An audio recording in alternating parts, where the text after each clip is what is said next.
통해 주님의 은혜와 사랑을 깨닫게 되는 우리 하늘정 커뮤니티 모든 성도님들 되시길 간절히 소망합니다. 아멘. 오늘 이 주기도문 설교인데요. 주기도문 전체를 보기는 조금 25분 안에 보기에는 너무 어려워서 이제 앞에 나오는 너희는 이렇게 기도하라부터 일용할 양식까지 우리가 같이 살펴보기를 간절히 소망합니다. 네, 오늘 본문에서 예수님께서 우리에게 명령하십니다. 그러므로 너희는 이렇게 기도하라. 왜 이렇게 기도하라 라고 얘기를 하셨을까요? 또한 우리는 어떻게 기도해야 할까요? 먼저 예수님 당시에 어떤 기도들이 있었는지 우리가 조금 기억해 봤으면 좋겠습니다. 제가 마태복음에 나오는 이 주기도문을 참 좋아하는 이유 중에 하나가 무엇이냐면 이 주기도문에 대한 좋은 설명들이 많이 나열되어 있어요. 6장 전체를 통과하면서 특별히 이제 6장 5절에 보면은 유대인의 기도가 나옵니다. 제가 이걸 조금 찾아보니까 그 당시에 카다시 기도문이라는 것이 있었고요. 또 18번 축복 기도문이라는 기도들이 있었다고 합니다. 이 카다시 기도문은 우리가 주기도문을 고백하는 것 같이 해당 예배, 그 당시 이제 이스라엘 사람들의 해당 예배 마지막에 드렸던 기도라고 하고요. 이 18번 축복 기도문은 이게 조금 식사 기도처럼 이제 3번 드리는 건데, 이제 식사 기도와는 조금 다른데 훨씬 길어요. 18번 18개의 기도문이 있기 때문에 훨씬 긴 그 기도문을 그들은 이제 길가에서나 회당에서나 공중에서 보이도록 매우 큰 목소리로 기도했다고 합니다. 이 기도문들의 형식은 이 주기도문과 매우 유사해요. 여기 찾아보니까 이거 그냥 주기도문이랑 거의 비슷한데 라고 생각을 했는데, 근데 뭔가 하나가 좀 많이 달랐어요. 그것이 무엇이었냐면 이들의 기도문의 중심에는 이스라엘 중심적인 기도의 그 모습들이 있었다는 것입니다. 바로 이스라엘 사람들이 가지고 있었던 선민적인 그 바탕이 이 기도들에 아주 침투하여 있었어요. 이스라엘 나라에만 복을 주셨고, 이스라엘 사람들이 강하게 하여 주셨고, 이스라엘 백성들이 더 번성하게 하여 주셨고, 이방 나라나 나사렛 당원들은 패하게 해달라고, 그런 기도문을 그들은 외웠다고 합니다. 한마디로 이런 선민사상으로 가득 찬 기도문이 그들 안에 있었다는 것입니다. 또한 6장 7절에 보면 예수님께서 이제 이방인의 기도에 대해서 또한 설명을 해주십니다. 이들은 구하는 것이 많아서 그 기도 자체가 굉장히 길었다고 하고요. 이 중언부언이라는 말을 좀 보니까 그들의 기도 자체가 많은 신들의 이름을 쭉 나열했다고 합니다. 우리가 잘 아는 이제 그리스 로마 신화를 보면 이제 12주신이 나오죠. 제우스 비롯해서 쭉 나열되고, 사실 그리스 로마 신화를 보면은 그 12신보다 훨씬 많아요. 강의 신, 천의 신, 풀의 신, 그런 것들이 너무 많아요. 그러니까 그 신들의 이름을 쭉 나열했다고 합니다. 어느 신이든 딱 하나 걸려서 내 기도를 들어주길 바랬어. 또한 이들의 기도가 전혀 논리적이지 않았다고 합니다. 왜냐하면 자기가 무엇을 기도하는지를 신을 속여서 얻으려고 했다라고 합니다. 그 기도 자체가 논리적이지도 않고 그 신들의 이름을 쭉 나열하다 보니까 너무 길어지고, 자기중심적으로 기도하다 보니까 세상적인 부와 세상적인 어떠한 것들을 얻기 위한 그러한 기도들의 모습들을 많이 보였다고 합니다. 우리는 이러한 기도들을 보면서 그리스도인의 기도와 과연 세상 사람들의 기도가 어떻게 다른지에 대해서 좀 고민을 해봤으면 좋겠습니다. 제가 청소년 사역을 하면서 특별히 이제 청소년 사역을 하면 가장 많이 이제 1년에 한 번씩 하는 기도가 무엇이냐면 수능 기도예요. 수능 특별 기도회를 열면은 많은 부모님들이 오셔서, 또 이제 교회 어른들도 오셔서 그 아이들의 이름을 불러주면서 기도를 합니다. 근데 이제 사역자인 저는 조금 불편한 게 뭐였냐면 아이들은 와서 기도하지 않아요. 정작 그 기도를 기도해야 할 주체들인 아이들은 그냥 공부하러 가요. 왜냐하면 그 시간에는 그게 더 중요하다는 거예요. 근데 실제로는 그 특별 기도회는 그렇게 오랜 시간 기도하지 않아요. 아이들은 아침에 8시에 학교에 가서 밤 10시에, 아니면은 이제 학원 다니는 아이들은 12시, 1시까지 공부를 합니다. 근데 정작 기도하는 그 1시간, 그 시간을 아이들은 투자하지 않아요. 부모님들 또한 그게 당연하다고 생각을 하더라고요. 이제 나사렛 대학교 후문에 가면은 이제 사찰이 하나 있는데, 그 사찰에도 가보면 이제 수능 기도문을 이제 종이로 이렇게 쭉 써서 벽에다가 다 붙이더라고요. 그걸 보면서 우리 그리스도인의 기도와 세상 사람들의 기도가 어떤 곳에서는 어떤 경우에서는 크게 다르지 않구나라는 것을 좀 많이 느끼게 되었습니다. 마태복음에 나오는 이 주기도문은 이 산상수훈의 중간에 딱 위치하고 있습니다. 산상수훈은 예수님이 산 위에서 이제 선포하시고 가르쳐 주시는 그 말씀들을 기록하였다는 것을 말하는데요. 이제 5장부터 7장까지 이 말씀이 나옵니다. 산상수훈의 주요 내용은 하늘의 것을 구하는 자들에 대한 그러한 말씀입니다. 기도의 형식은 유사하나 그 내용이 반전된 주기도문은 우리에게 어쩌면 가장 모범이 되고 항상 우리가 입술로 고백해야 될 기도인 줄 믿습니다. 어떤 내용이 반전이 되었냐면 그 당시에 땅의 것을 구했던 그런 기도들을 하늘의 것을 구하는 그런 기도로 바꾸셨다는 것입니다. 또한 이스라엘에 국한된 구원에 대해서 온 인류가 구원을 얻게 되었다는 그러한 기도문이라는 것입니다. 이러한 주기도문의 핵심을 우리가 이해함으로써 종교적이고 세속적인 기도를 벗어나게 될 줄 믿습니다. 아멘. 이제 앞서 주기도문의 형식은 세 가지 하나님께 청원과 세 가지 우리 자신의 청원이 있다고 합니다. 그리고 성령, 찬송, 이제 마지막에 이제 가로, 제 성경에는 이제 가로로 쳐져 있어서 대개 나라와 건세할 영광이, 이 부분은 이제 찬양하는, 마지막으로 하나님께 찬양을 올리는 그런 부분으로 나뉘어지는데요. 우리 같이 본문 9절에서 10절 말씀을 함께 읽어보도록 하겠습니다.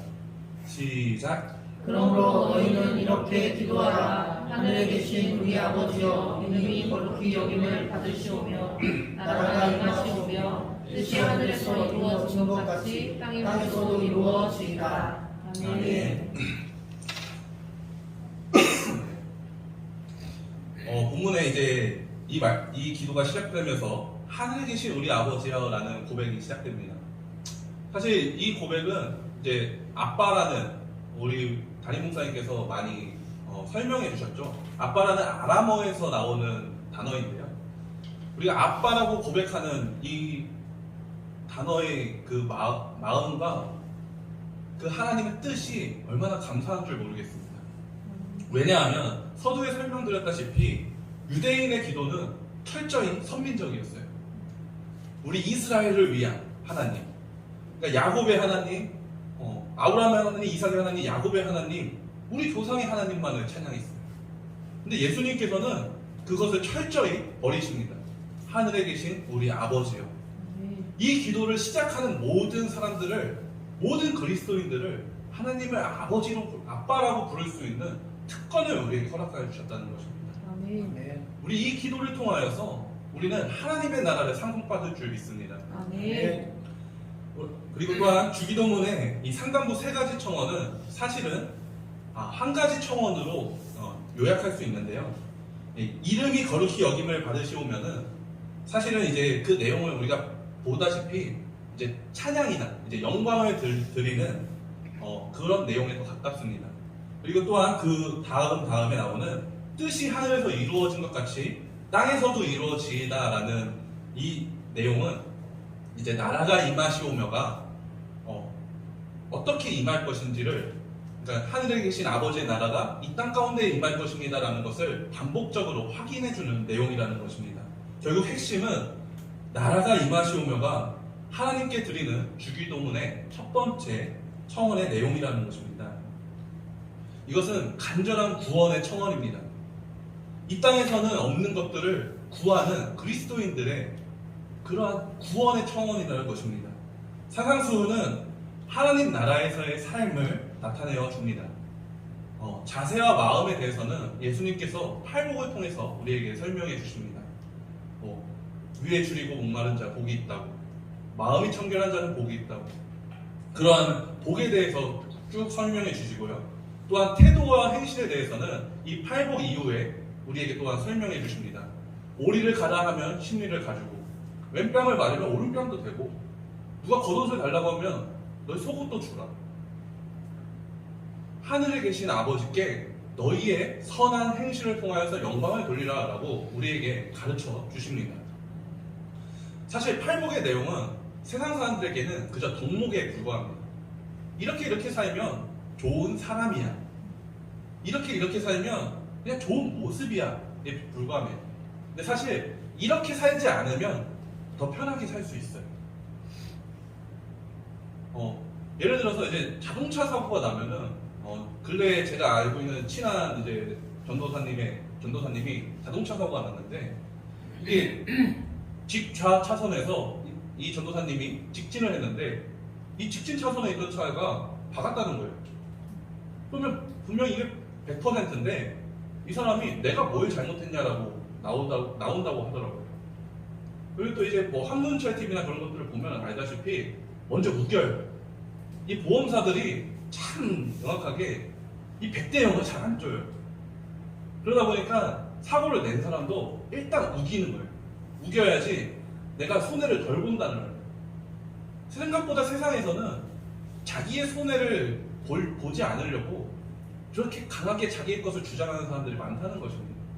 그래서 정의로운 마음, 선한 마음을 포기할 때 오히려 이득을 더 취한다는 것이에요. 팔복의 핵심은 하나님 사랑이며 이웃 사랑이고, 또한 자기 희생이 깃들어져 있습니다. 이것은 우리의 힘으로는 불가능합니다. 사실 이것은 우리 안에 없어요. 예수님께서는 이 산상수훈에서 본인은 율법을 폐하러 온 것이 아니라 완성시키러 오셨다라고 하십니다. 근데 이 율법의 완성이 너무 우리에게 어려워요. 생각만 해도 죄예요. 마음으로 품어도 죄래요. 입술로 말하지 않아도 죄라고 하십니다. 결국 우리 마음속에 깃들어 있는 것조차 하나님께서 보시기 때문에 그저 도덕적이고 윤리적인 이 세상의 모습과는, 그냥 이 세상에서 나타낼 수 있는 모습과 다를 바 없는 것들은 하나님 앞에서는 다 드러나게 되어 있다는 것입니다. 그렇기 때문에 이 나라가 임하시오며라는 것은 하나님의 나라가 내 안에 임하시기를, 내 안에 임해서 차고 넘쳐서 그 나라가 결국에는 이 땅 가운데 나타내어지기를 바란다는 구원의 청원이라는 것입니다. 결국 첫 청원은 이 땅의 나라가 아닌 하나님의 나라를 바라는 자들의 간절한 구원의 청원입니다. 우리는 이 땅에 속하지 않은 자들입니다. 이 사실을 믿으십니까? 네. 제가 어렸을 때는 나그네라는 주제를 가지고 찬양을 많이 드렸었습니다. 우리는 이 세상의 것들은 우리에게 의미가 없습니다. 우리는 나그네 인생길이기 때문에, 사실 야곱이 먼저 이것을 고백하거든요. 나그네길 인생이었다. 이 땅에서 진 것들은 사실 죽을 때 다 놓게 되고 사실 필요 없는 것들이었다. 사실 조금 불교 용어지만 공수래 공수로라고 하죠. 빈손으로 와서 빈손으로 간다. 우리 인생이 사실 그렇지 않습니까? 근데 그리스도인들은 다르다라는 거예요. 이 세상 사람들이 가지고 있는 이 공수래 공수거와 다르게 우리는 죽어서까지도 가지고 있는 절대적인 가치가 있다는 것입니다. 그렇기 때문에 땅의 것들을 우리는 사모하지 않습니다. 썩어질 것들에 대해서 미련을 두지 않습니다. 제가 이제 전 교회에서 제가 실명을 거론할 뻔, 이제 전에 사역했던 교회에서 이제 청년부에 많은 조언을 주시는 집사님에 대한 얘기를 들었었는데, 무슨 조언을 많이 주셨냐면 너희가 이제 청소년이나 청년 때 많이 교회 일을 안 해도 된다. 먼저는 너희가 해야 되는 거는 공부고 직업을 갖는 거고 성공이다. 이것이 먼저 우선이 되어야 그 다음에 하나님께 봉사해라 라고 얘기를 해주셨다고 하더라고요. 얼핏 보면 좀 맞는 얘기 같기도 해요. 근데 제가 SNS를 보다가, 기독교 관련 SNS를 보다가 거기에 조금 이거에 대해서 용어를 정리한 단어가 있더라고요. 무엇이었냐면 고지론이라는 것이었습니다. 이제 고지전이라는 게 이제 남성분들이 이제 좀 군대 갔다 오신 분들은 잘 알 텐데 전쟁에서 이제 옛날 전쟁에서는 고지를 탈환하는 것이 굉장히 중요했다고 합니다. 실제 고지전이라는 영화도 있었고요. 대부분의 경우 이 고지를 지키고 탈환하는 것이 전쟁의 승패를 좌우할 만큼 굉장히 중요하다고 하더라고요. 그래서 이게 무엇이냐? 우리가 돈을 많이 벌든 부유하게 되든 또한 명예를 갖든 가장 높은 곳에서 하나님께 영광을 돌려야 그것이 더 좋을 것이다 라고 얘기를 하는 것입니다. 근데 저는 사실 이거를 보면서 예전에 봤었던 이제 힐링 캠프라는 프로그램에서 차인표 씨가 고백을 하더라고요. 이런 고백을 자기가 멘토이신 목사님이신 고 김정환 목사님이시라는 분을 초대하시면서 자기는 많이 가지고 있는 가운데서 사람들을 위해서 이제 선교를 하고 베풀지만 이 목사님께서는 그냥 구두 닦아서 이제 개척교회 목사님이셨거든요. 그냥 구두 닦는 것을 통해서 사람들한테 선의를 베푼다고. 나는 다 가져서 당연히 할 수 있는 거지만 이 목사님께서는 내가 가지고 있지 않은 목사님은 뭐 부자도 아니고 솔직히 개척교회 목사님들이 뭐 재산이 있으면 얼마나 있겠습니까?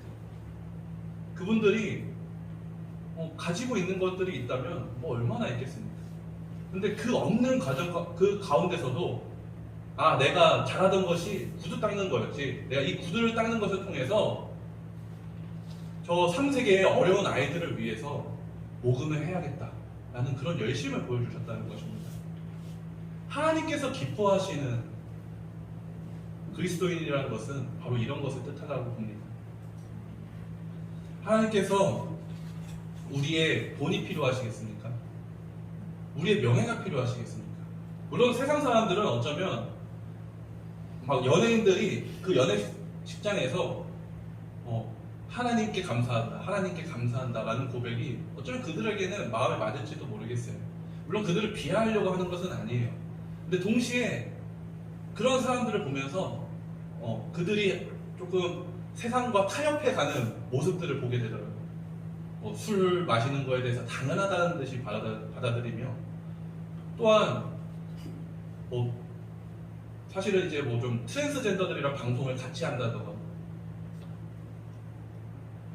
그런 세상적인 가치들에 대해서 점점 타협하지만 그 높은 곳에서 영광을 돌리면 된다. 글쎄요, 그거는 사실 구별된 그리스도인의 모습은 아니라고 저는 생각하게 됩니다. 우리는 이런 세상과의 타협 때문에 어쩌면 성령 충만을 잃어버린 걸지도 모르겠어요. 목사님께서 성령 충만에 대해서 많이 설명을 해주셨을 때 이 잔 안에 물이 차고 넘치는 걸 성령 충만이다 라고 우리에게 많이 설명해 주셨어요. 근데 저는 조금 다른 시야로 보게 되었는데, 그게 무엇이었냐면 성령 충만이라는 것은 틈탈 것이 없다라는 것입니다. 하늘의 것으로 내 안에 가득 차 있기 때문에 세상적인 기준과 세상적인 가치관이 내 안에 틈탈 수 없다라는 것입니다. 그렇기 때문에 주기도문에 나라가 임하시오면은 우리 안에 그 나라가 가득하게 임하시어서 세상적인 가치관이 아닌 하나님 나라의 가치관으로 이 팔복의 내용이 진정으로 우리에게 복이 되며, 예수님의 그 산상수훈의 가르침들이 내 안에서 정말 이 세상 가운데서 아무것도 없지만 모든 것을 가진 자 마냥 나타내는 것이 이 산상수훈의 이 나라가 임하시오면 핵심이며, 주님께서 우리에게 가르쳐 주시는 가장 귀한 하늘의 가치임을 우리가 믿길 간절히 소망합니다. 아멘. 우리 11절 말씀을 또 읽어보도록 하겠습니다. 시작. 오늘 우리에게 일용할 양식을 주시옵고. 아멘. 아멘. 저는 이 일용할 양식을 주시옵고를 보고 좀 많은 고민을 했었어요. 왜 이게 산상수훈의 중간에 들어갈까? 세 가지 청원이라는데 이제 하나님에 대한 청원과 우리 청원이라고 하는 그 중간에 위치해서 왜 밥 먹는 게, 그러니까 양식을 먹는 게 왜 가운데 들어갈까라는 고민을 하게 되더라고요. 근데 좀 이 고민을 하면서 이 청원을 통해서만이 다음 청원들이 가능해진다라는 것을 좀 알게 되었습니다. 이 청원을 통해서 나에게 죄진 자를 사해 준 것 같이 우리 죄를 사해 주시었고 시험에 들게 하지 마시었고 다만 악에서 구하여 주시옵소서가 가능하구나라는 것을 깨닫게 되었습니다. 여러분은 혹시 무슨 힘으로 살아가십니까? 밥 먹는 거요? 육적인 양식을 먹는 거. 사실 이거는 짐승들도 다 그렇게 먹고 살아갑니다. 식물들도 물을 먹음으로써 그렇게 살아갑니다. 하나님께서 사람을 창조하셨을 때 특별히 다른 피조물들과는 다르게 그 코에 생기를 불어넣어 주셨다고 합니다. 이 말은 사람에게는 단순히 육적인 양식뿐만이 아니라 영적인 양식이 있어야 한다는 것입니다. 고 오카노 목사님께서는 10분의 유튜브에 10분의 메시지가 하나 있는데 우리는 무슨 힘으로 살아가야 하냐라는 그런 질문에 대해서 우리는 오직 예수 그리스도의 십자가의 죽음과 부활만이 우리의 힘이 되어야 되고 우리가 하루를 살아가는 이유가 되어야 된다라고 말씀해 주십니다. 이것이 우리 한혜정 커뮤니티 성도님들의 힘이 되고 하루를 살아가는 목적이 되시기를 간절히 소망합니다. 아멘. 예수님께서는 공생의 기간 동안 많은 부자들에 대해서 비유로 말씀하시고 또한 만나서 그 조언을 해주십니다. 예를 들어서 거지 나가로 비유해도 부자가 나오고요. 또한 많은 창고를 둬서 정말 그 해에 많은 소출이 있어서 창고를 많이 만들어가지고 이제 이것을 누리면서 살아가겠다라고 했던 부자가 하나님께서 그 숨을 거두셔서 하루아침에 죽게 되는 그런 비유 또한 얘기하셨고 이제는 부자 청년을 만나서 선한 선생님이 어찌하면 영생을 얻겠습니까? 라는 그런 질문에 대해서 대답해 주신 그런 여러 가지 경험들을 보게 됩니다.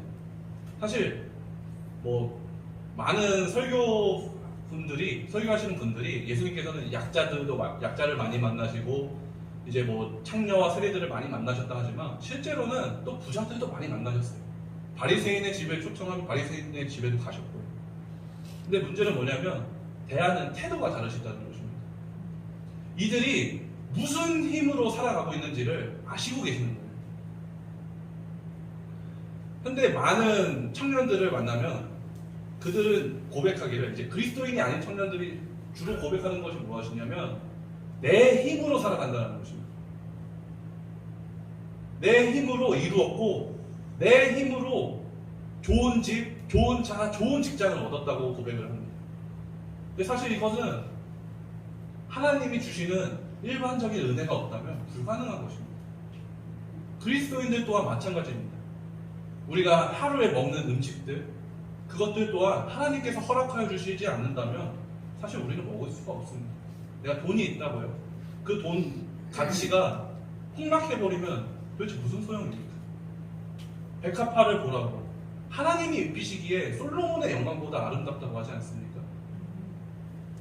그렇기 때문에 우리는 진정한 가치가 무엇인지 정말 하늘의 것으로 채워지는 게 무엇인지를 경험해야 될 줄 믿습니다. 그렇기 때문에 예수님께서는 첫 번째 시험에 우리에게 이렇게 가르쳐 주십니다. 사람이 떡으로만 살 것이 아니요 하나님의 입으로 나오는 모든 말씀으로 살 것이니라 라고 우리에게 말씀해 주십니다. 근데 우리 한국은 영적으로나 육적으로나 참 먹을 것도 많고 성경도 너무 질이 좋아요. 성경책의 질이 정말 제가 외국을 좀 여러 번 나가봤는데 이 종이질이 세계에서 탑급이에요. 저희 나라 미국조차도 이 종이를 넘겨보면 까까까그래요. 이 성경책이 너무 흔해요. 심지어. 근데 제가 교회사를 배워보면서 느꼈던 거지만 이 성경이 쉽게 보지 않았어요. 종교개혁을 통해서도 그 말씀이 또한 가톨릭이 갖고 있었기 때문에 가톨릭이 그때 사용했던 라틴어를 번역하지 말라. 번역하면 죽이겠다고. 그렇게 해서 많은 순교자들이 번역하고 또한 이 땅에서 토마스 선교사님께서 그저 그 한 권의 책을 주시기 위해서 그렇게 헌신해서 온 책이 이 성경책이라는 것입니다. 예수님의 십자가의 죽음과 부활과 비롯해서 많은 선교사님들의 죽음을 통해서 이 말씀은 전달되어졌습니다. 근데 현대 기독교는 어떤가요? 제가 통계를 조금 확인해 봤는데요. 21년 통계가 나왔더라고요. 21년에 한국의 기독교인은 과연 몇 명인가? 21년 전까지는 21%라고 하더라고요. 전체 인구의 21%. 대략 1000만 명 이상이죠. 근데 21년도에는 17%까지 줄었다고 합니다. 850만 명. 약 850만 명. 뭐 정확하게 통계되진 않았지만 청소년들 또한 5% 미만이라고 합니다. 복음화율이.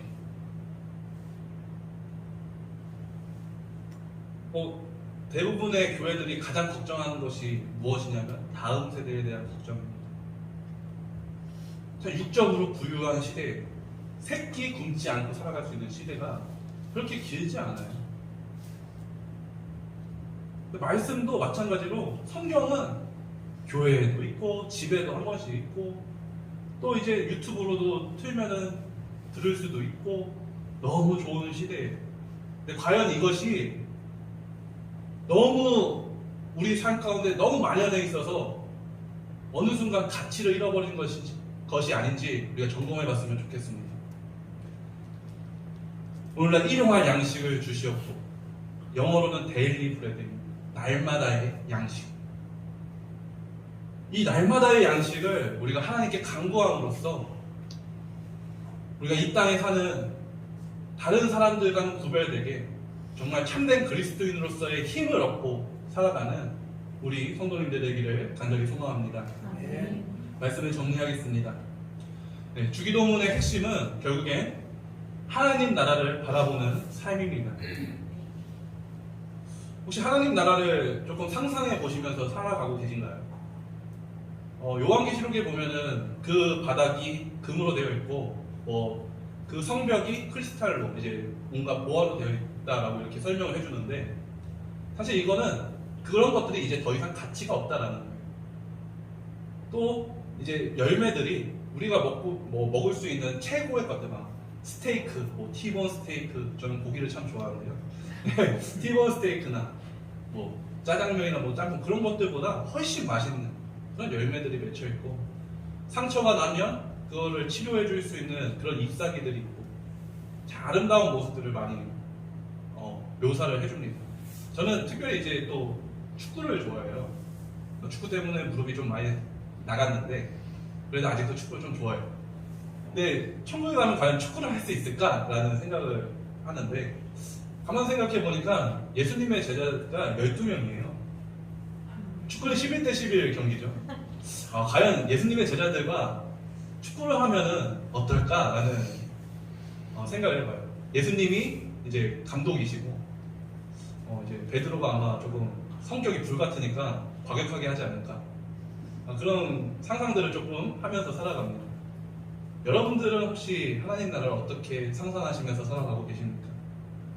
이 하나님의 나라에 대한 인식은 우리의 삶을 변화시킵니다. 우리가 지난주에 이제 담임 목사님께서 안디옥 교회에 관한 설교를 해주셨죠. 안디옥 교회 사람들이 그때서야 비로소 그리스도인이다 라는 호칭을 얻습니다. 그리스도의 가르침을 따르는 사람들. 근데 또한 이 사람들은 그 가르침만 따르는 것이 아니라 그 모습에서 그리스도인의 모습들이 나타났다라고 해요. 우리가 흔히 잘 알고 있는 콜로세움에서 사자밥이 되든 화형을 치르든 하나님을 찬양하며 기도하는 모습들이 있고요. 제가 예전에 봤었던 글 중에는 이제 기독교를 그 당시에 대변해줬던 분 중에 한 분이 이 기독교인의 모습 중에 선한 모습 중에 하나가 무엇이었냐?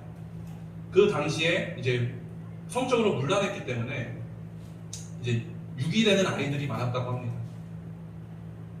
그러니까 그 유기되는 장소 또한 조금 정해져 있었다고 해요.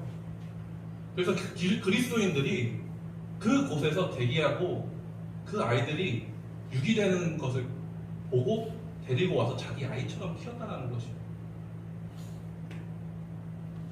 그들에게는 그것이 당연한 거였고 세상 사람들은 그것은 미련하다라고 얘기를 했다고 합니다. 우리가 구해야 하는 것은 결국에는 하나님 나라인 줄 믿습니다. 기도는 하나님께서 너희에게 있어야 할 것을 아신다는 것이 기초이자 핵심입니다. 그렇기 때문에 무엇을 먹을까, 무엇을 마실까, 무엇을 입을까로 기도하실 필요가 없습니다. 이것은 오늘 본문의 말씀과 또한 이제 마태복음 6장 31절과 32절의 말씀에도 나오는 말씀입니다. 이게 신학적으로 이제 양식 비평하시는 분들이라고 하는데 이 양식이 동일하다고 해요. 구조적으로 6장 7절의 말씀과 6장 31절, 32절의 말씀이 동일하게 나간다고 합니다.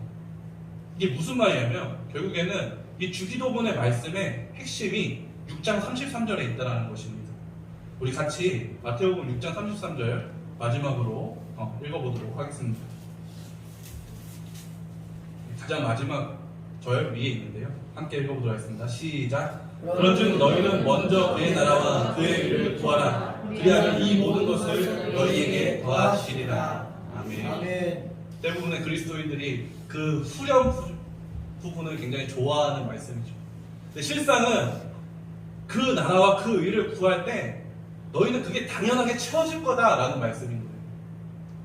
너희가 그 나라를 구할 때 세상적 가치가 아니라 하늘의 가치를 구할 때 더 이상 썩어질 것들로 너희를 채우지 않을 것이며 하나님이 기뻐하시지 않는 걸로 너희가 그거에 미련을 두지 않게 될 것이라는 것입니다.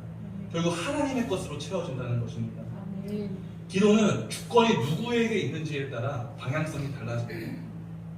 나에게 주권이 있다면 그것은 땅의 것으로 채워질 것입니다. 썩어질 것으로 채워질 것입니다. 하지만 만약 하나님께 주권이 있다면 더 이상 기도는 도깨비 방망이가 아니게 됩니다. 하나님, 나를 변화시켜 주시옵소서. 나로 세상이 구할 수 없는, 세상이 줄 수 없는 그 평안을 누릴 수 있게 해 주시옵소서. 우리가 이 힘을 가지고 살아가길 간절히 소망합니다. 우리 베드로전서 4장의 말씀을 제가 읽어드리고 오늘 말씀을 마치도록 하겠습니다.